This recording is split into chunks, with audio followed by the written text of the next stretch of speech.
Twilight's Nightmare, Chapter 2, Meeting Her Little Star. Pain. Glorious pain. After so long of feeling nothing, even this pain was bliss. She wanted to stretch and flex her body, but that would be most unwise, injured as she was. The bright light was something she could do without, though. Slowly, she started taking stock of her situation, but her host's intellect beat her to it. The analytical minds of my host is so useful, She thought, as almost automatically the facts about the situation were sorted, ordered, and assessed. Twilight was a truly willing host, not fighting her, not resisting, and now even helping her. I could get used to this. A checklist popped up in her mental space, held in the hooves of a little unicorn Twilight. Is my host insane? Or am I? She thought before discarding the idea.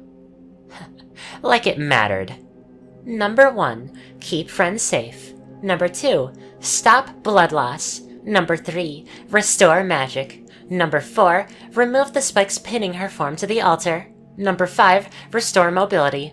Number 6, repair any remaining damage. Number 7, deal with the 12 cultists. Number 8, escape the lost temple of the hidden path.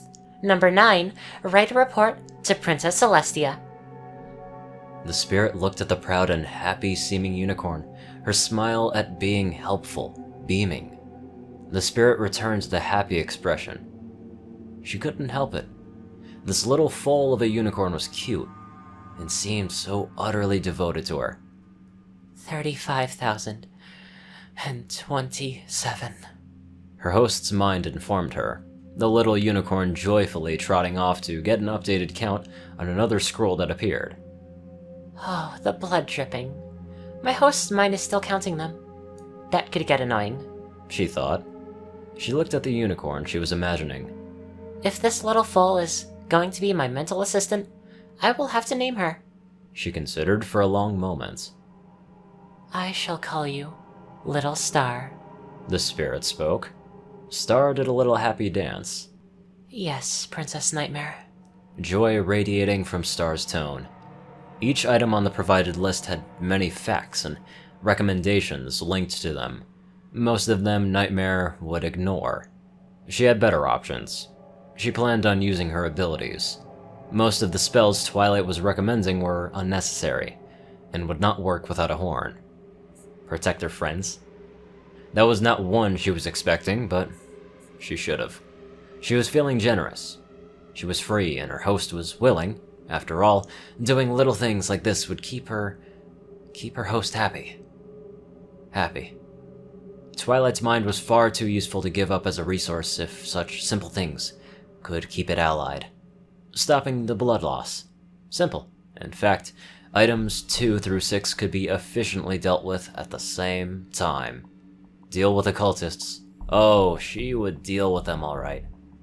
They had damaged her host, and even with this opportunity they had given her, she would show them no mercy. Any that wanted to become like Sombra would be a rival at best, and a dangerous foe at worst. So she would gladly deal with them. Escape the temple.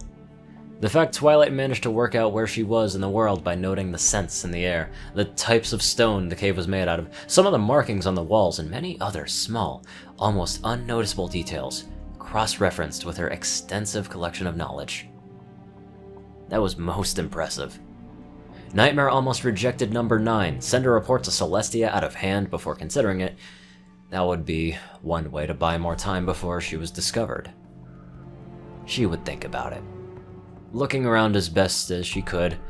Oh, that was cruel of them. One of the spikes pinning her body to the altar was Twilight's horn.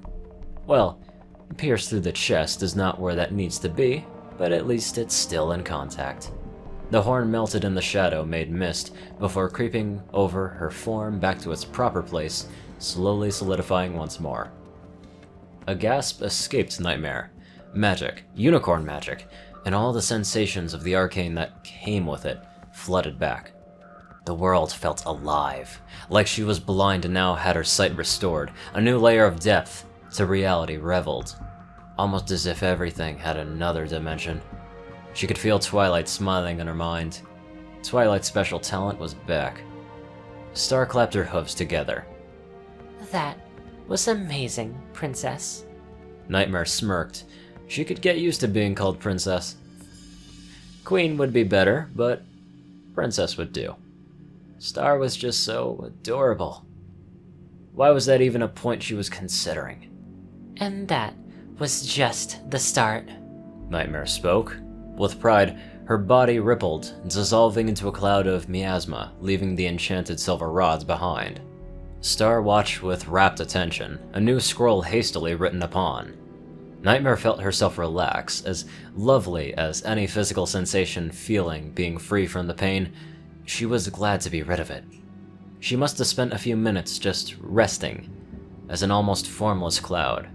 Reforming her body, she decided to still look like Twilight, just a little bit taller, with a bit more muscle mass and, of course, whole and healed. Nightmare closed her eyes and stretched like a cat, relishing the play of her muscles under her coat.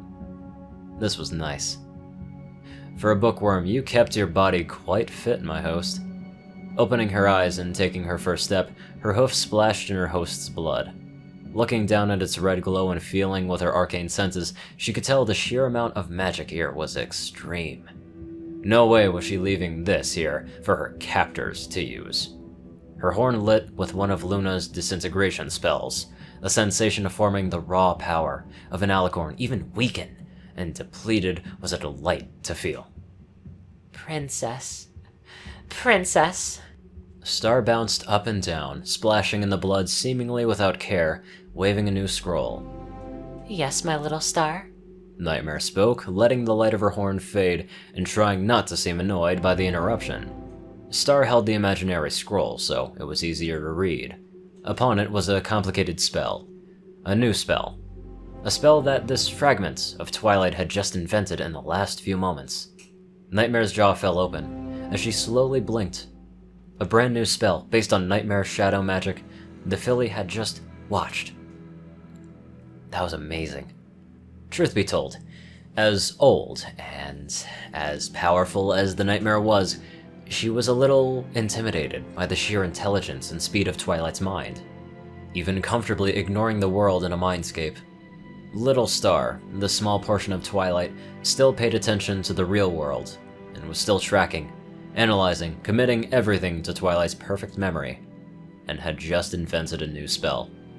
If this is what a mere fraction of Twilight's mind could do, her aversion to show off was a crime against the world itself. Nightmare closed her mouth, smiling. Star's joy was infectious. Reaching out with a wing, Nightmare pulled Star into a hug. Yes, Nightmare knew this was just another form of manipulation.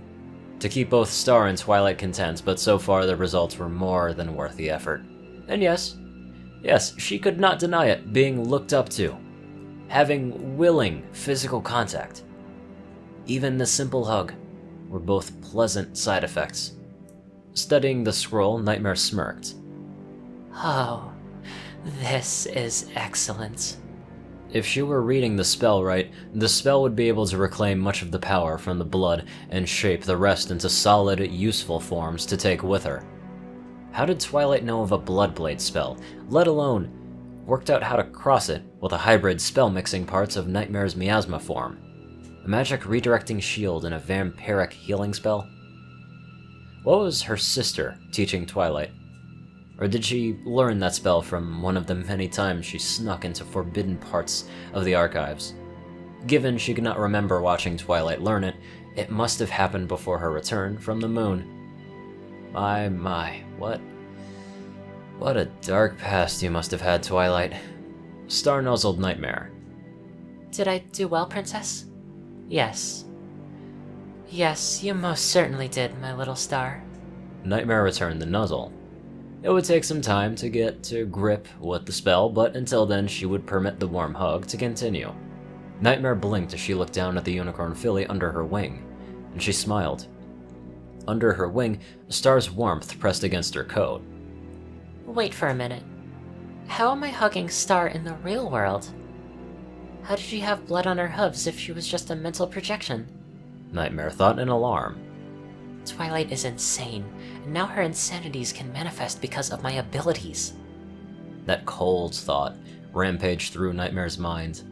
A slight shudder ran down her spine. Star looked up at her, and Nightmare just smiled, reassuringly. Oh, what do I have to worry about? My little star is loyal and wholly devoted to her princess. To me. A small bit of glee entered Nightmare's smile. This has to be like when I created the Shadow Bolts to try and tempt Rainbow. Well, this is most interesting. As soon as we have cleaned up here, we both can go home, my little star.